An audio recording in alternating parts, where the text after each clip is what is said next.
খলিফা হজরত ওমর ইবনে খাত্তাব রাদিয়াল্লাহু তার শাসনামলে সুবিচারের জন্য প্রসিদ্ধ ছিলেন।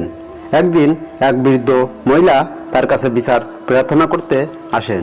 তিনি অভিযোগ করেন যে এক ব্যক্তি তার জমি জোরপূর্বক দখল করেছেন। হজরত ওমর রাদিয়াল্লাহু সেই ব্যক্তিকে তলব করলেন এবং তার কাছে বৃদ্ধার অভিযোগ সম্পর্কে জানতে চাইলেন।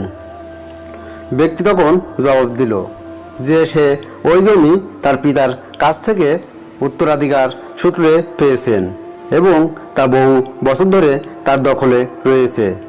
হজরত ওমর রাদিয়াল্লাহু বললেন, বৃদ্ধার কথাও শুনতে হবে এবং তার প্রমাণ দেখতে হবে। বৃদ্ধা বললেন, ওই জমি আমার স্বামীর দেওয়া ছিল এবং আমাদের ছেলেমেয়েরা সেখানে কাজ করত, কিন্তু ওই ব্যক্তি জোর করে জমি দখল করে নেয়।